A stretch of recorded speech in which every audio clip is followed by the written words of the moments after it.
আসসালামু আলাইকুম সবাইকে। আশা করি আপনারা সবাই ভালো আছেন। আজকে আমাদের টপিক হচ্ছে ফ্যান্সি ম্যাট উইভ ডিজাইন। তো ফ্যান্সি ম্যাট উইভ হচ্ছে আমার যে ম্যাট উইভ আছে, ম্যাট উইভের হচ্ছে একটা ডেরিভেটিভ। স্টিচ উইভে কি দেখেছি, স্টিচ উইভে দেখেছি আমার যে জায়গায় হচ্ছে ওয়ার্পিয়ানগুলো হচ্ছে আপ আছে সেই জায়গায় হচ্ছে আমার হচ্ছে ডাউন করে দিতে হবে, হ্যাঁ, মিডল পয়েন্ট বরাবর। তারপর যে জায়গায় হচ্ছে ওয়েভটা হচ্ছে ডাউন আছে সেই জায়গায় হচ্ছে আপ করে দিতে হবে মিডল পয়েন্ট বরাবর।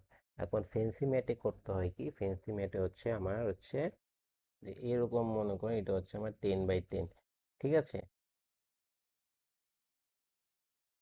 এটা হচ্ছে আমার 10 বাই 10, তখন এটাকে হচ্ছে আমার 4 ভাগে হচ্ছে ভাগ করতে হবে, 4 ভাগে ভাগ করতে হবে। এখন এই জায়গায় হচ্ছে আমার যে ডিজাইনটা ক্রিয়েট হবে এই কর্নারে হচ্ছে সেই ডিজাইনটা করতে হবে, আবার এই কর্নারে হচ্ছে যে ডিজাইনটা হচ্ছে আমরা ক্রিয়েট করব এই কর্নারে হচ্ছে সেই ডিজাইনটা ক্রিয়েট করব, ঠিক আছে? এটা হচ্ছে আমার ফেন্সি ম্যাট উইভের ডিজাইন। এখন এই জায়গায় হচ্ছে আমরা যে কোনো ডিজাইন করতে পারি, ঠিক আছে, এটার কোনো হচ্ছে প্রবলেম নাই।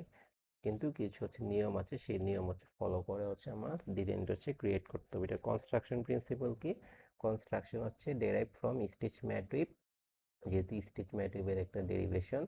Based on regular mat weave, decorative stitch points are introduced, stitching threads remain visible. Stitching ম্যাটে হচ্ছে আমার যে স্টিচিং থ্রেডগুলো ছিল সেগুলো হচ্ছে ইনভিজিবল ছিল, দেখা যেত না, কিন্তু আমার ফেন্সি ম্যাটে সেই যে স্টিচ থাকবে সেগুলো হচ্ছে ভিজিবল, দেখা যাবে, ফেব্রিকের সারফেসে দেখা যাবে। Produces an attractive and ornamental oven design.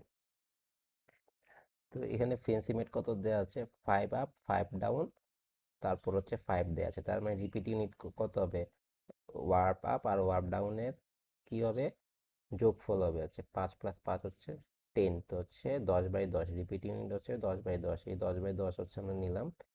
এই পুরোটাই কিন্তু রিপিট ইউনিট একটা।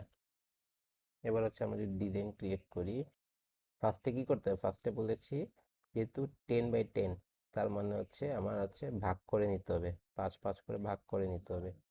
এখানে কয়টা আছে, 1 2 3 4 5, 5, এখানেও কিন্তু সেম, 1 2 3 4 5, চারটা করে হচ্ছে কি ভাগ করলাম, যেহেতু 10 আছে, 5 5টা হচ্ছে ওয়ার্পিয়ার নিলে চারটা করে ভাগ করলাম। এখন এখানে যে ডিজাইনটা ক্রিয়েট করব এখানে হচ্ছে সেম ডিজাইনটা ক্রিয়েট হবে, এখানে যে ডিজাইনটা ক্রিয়েট করব এখানে হচ্ছে সেম ডিজাইনে ক্রিয়েট হবে, মানে হচ্ছে আমার ক্রস ওয়াইজ। তো আমরা একটা ডিজাইন, একটা ইজি ডিজাইন ক্রিয়েট করবো এই জায়গায়। ফার্স্টে হচ্ছে আমরা কি করব, ক্রস, এগুলো তো আমরা আমাদের কপি কপি যেহেতু আমরা পেন্সিল দিয়ে করবো তাই না, তো এটা হচ্ছে হালকা একটা লাইন কেটে নিলাম আর কি বোঝার সুবিধার্থে। এই জায়গায় লাইন কাটলাম না, ওরা হচ্ছে আমি কি করবো, এই জায়গায় একটা লাইন কেটে নিব, এই কর্নার বরাবর এই জায়গায় একটা লাইন কেটে নিলাম।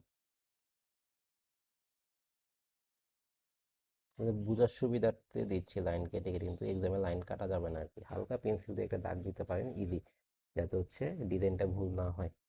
তো এখন কি করব, যে জায়গা হচ্ছে আমার লাইন নাই, মানে লাইন হচ্ছে কাটা নাই, সেই জায়গা হচ্ছে আপ দিব, আর যে জায়গা হচ্ছে লাইন কাটা আছে সেগুলো হচ্ছে আমার ডাউন থাকবে, সেই জায়গা হচ্ছে হাত দিব না আমরা। তার মানে এখানে আপ হবে, এখানে আপ হবে, এখানে আপ হবে। এই জায়গায় আপ হবে না কারণ এখানে হচ্ছে লাইন কেটে দিয়েছে, আমি ক্রস দিয়েছি না, তার মানে এটা বাদ। এবার এই জায়গায় আপ হবে, এই জায়গায় আপ হবে, এই জায়গায় আপ হবে, এখানে আপ হবে, এখানে আপ হবে, মিডল পয়েন্টে লাইন কাটা, ক্রস হবে না। এই জায়গায় আপ হবে, এই জায়গায় আপ হবে, এখানে আপ হবে, এখানে আপ হবে, এখানে আপ, আপ, আপ, আপ, পরে হচ্ছে এখানে আপ, আপ, আপ।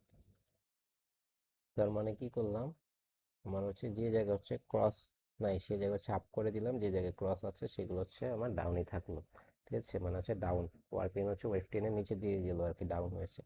এবার এই জায়গায় কি করতে হবে, এই জায়গায় করতে হবে যেগুলো হচ্ছে আমার এই জায়গায় ডাউন ছিল না, এখন যেগুলো এই জায়গায় ডাউন ছিল সেগুলো হচ্ছে এই জায়গায় হচ্ছে আপ করে দেবো, যেগুলো হচ্ছে এই জায়গায় হচ্ছে আপ ছিল সেগুলো হচ্ছে কি হবে, এই জায়গায় হচ্ছে ডাউন থাকবে।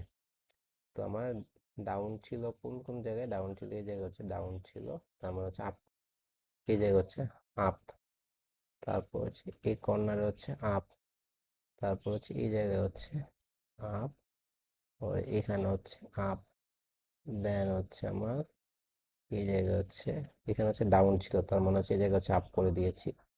তো এই জায়গায় হচ্ছে আমার কি ছিল, ডাউন ছিল, এই জায়গা হচ্ছে আপ করে দিয়েছি। করে চার কর্নারে ডিজাইন ক্লিয়ার। এই জিনিসটা হচ্ছে আমার এই কর্নারে হচ্ছে আমার রিপিট হবে। ফার্স্টে আমরা কি করেছি, ফার্স্টে হচ্ছে 10x10 হচ্ছে একটা রিপিট ইউনিট বরাবর ঘর কেটে নিয়েছি, দেন হচ্ছে ক্রস বরাবর হচ্ছে ডিজাইন সেম থাকবে সব সময়, জন্য আগে হচ্ছে আমরা ক্রস করে দিলাম। যে জায়গা হচ্ছে ক্রস করে দিয়েছি না, সেই জায়গা হচ্ছে আমরা কোনো কাজে হচ্ছে ডিজাইন করবো না, মানে হচ্ছে এগুলো হচ্ছে ডাউন থাকবে, যেগুলো হচ্ছে ক্রস থাকবে না সেগুলো হচ্ছে আপ করে দেবো। আপ করে দেবো, এখন এই ডিজাইনটা হচ্ছে এই জায়গা হচ্ছে সেম টু সেম হবে এই ক্রস বরাবর হওয়ার পর। এখন হচ্ছে যে জায়গা হচ্ছে ক্রস ছিল সেই জায়গায় কিন্তু আমরা হাত দিই নাই, মানে হচ্ছে ডাউন ছিল। যে জায়গায় ক্রস ছিল সেগুলো হচ্ছে আমরা এই বক্সে কি করবো, এই যে বক্স সেই বক্স হচ্ছে আপ করে দিব। আর যেগুলো হচ্ছে আমার আপ ছিল সেগুলো হচ্ছে ডাউনই থাকবে, এটা এরকম হচ্ছে ডাউন থাকবে। তখন এই ডিজাইনটা ক্রিয়েট হওয়ার পর এই ডিজাইনটা হচ্ছে এই জায়গায় হচ্ছে আবার করবো আর কি, সেম টু সেম করবো, একদম ইজি।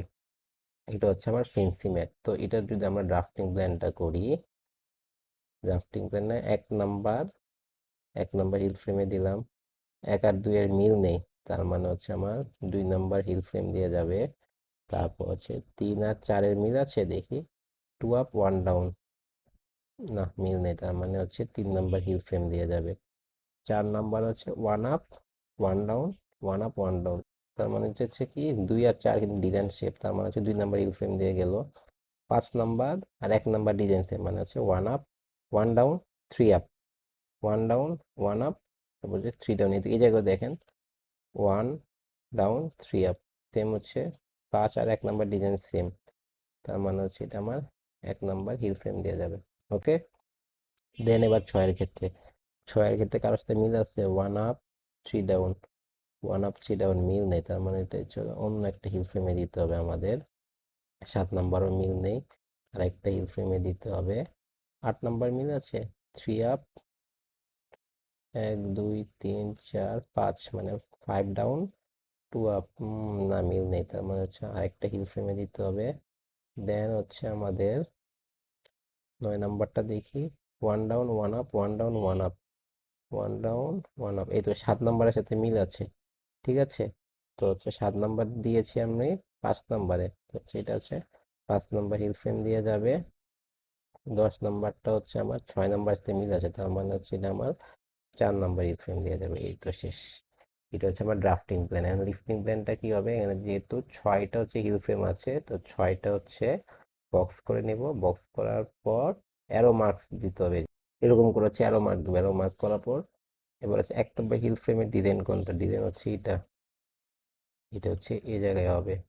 তারপর 2 নাম্বার হিল ফ্রেমের ডিজাইন হচ্ছে এটা, তারপর হচ্ছে 3 নাম্বার হিল ফ্রেমের ডিজাইন কোনটা, 3 নাম্বারে হচ্ছে এটা, মানে যে ডিজাইন করে মিল থাকবে না এগুলো দিতে হবে আর কি। এইটা, এই তো এটা হচ্ছে আমার 4 নাম্বার। 6 নাম্বার হিল ফ্রেমে হচ্ছে আমাদের এই ডিজাইনটা হবে, তাই না? এই ডিজাইনটা কিন্তু অন্য কোনো ডিজাইনের সাথে মিল নেই, তো দিলাম 6 নাম্বার, লিফটিং প্ল্যান করে ফেললাম। এটা হচ্ছে আমাদের লিফটিং প্ল্যান।